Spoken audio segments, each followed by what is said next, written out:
Hey everyone, welcome back to the channel. I'm Andrew, a recent computer science to AI graduate from University of Nottingham, and on this channel we explore ways to improve our work, our life and ourselves in general. Today, I'd like to share a few tips for international students' first week in the UK. I understand that coming to study in a foreign country is not something easy. That's why I've compiled all the useful information that you should do in your first week as an international student in the UK right in this video. So without further ado, let's get started. First, get a SIM card. It's important that you get a SIM card so that you can get data to browse web, you can make calls and SMS. So it's very easy to get a SIM card right here. What you need to do, you can just head into any grocery store, even at the airport you can get one. But if you want best deals, you can of course search for online and then just order one, and then they'll usually post it right to your place for free. I personally use Smarty, and then I have a referral link down below if you wish to subscribe to it. It's the cheapest I've found, but there are other popular options which are Voxy and giffgaff, and many students use this as well. You can do your research, but personally, I have used Smarty. It works well for me, and definitely I would recommend for you if you're looking for one. Now, get your BRP. This is the second most important thing because the BRP is basically your form of identity in the UK. It's basically equivalent to your passport in the UK, and you need to use it for anything that will need to verify your identity. So, the location to pick up your BRP is usually a post office, or it can be someplace on your campus for convenience. In order to find the exact location, do refer back to your student visa registration. After getting your calls and identity sorted, now it's time to open your first bank. Why? Why do we need a bank account? Why can't we just use cash? Yes, you can use cash, but the thing is, UK is moving towards a cashless society. You won't be surprised to find that there are places which actually don't accept cash at all. That's why you will need a bank account. For your first bank, I'll definitely recommend Revolut because I tried to open all the new banks within the first few days when I arrived in the UK, and Revolut is the fastest that give me an approval. So it approved me within 24 hours, and then I have a virtual card which I can use with Apple Pay or Google Pay. And for a physical card, they send it within a week. That's why I find it very useful. Of course, there are many virtual banks which you can check out as well. For those information, do check out a video linked in the description below which I compare them, and you can check out which one may be the best for you. Of course, if you want to sign up to Revolut, I have a referral link below as well. Do check it out. Next up, let's register with your local GP. Why do we need to register with your local GP? If you still remember, you actually paid for an immigration health surcharge during your student visa registration.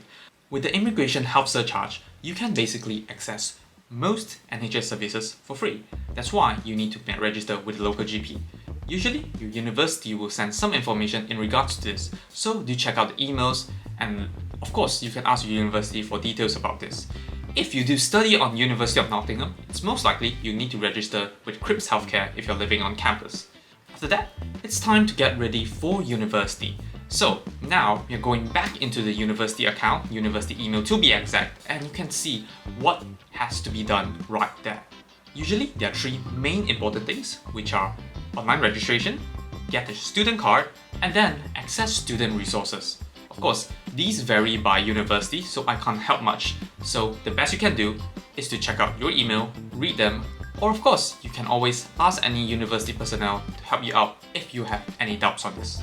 Now, we are going back into banks. Very funny.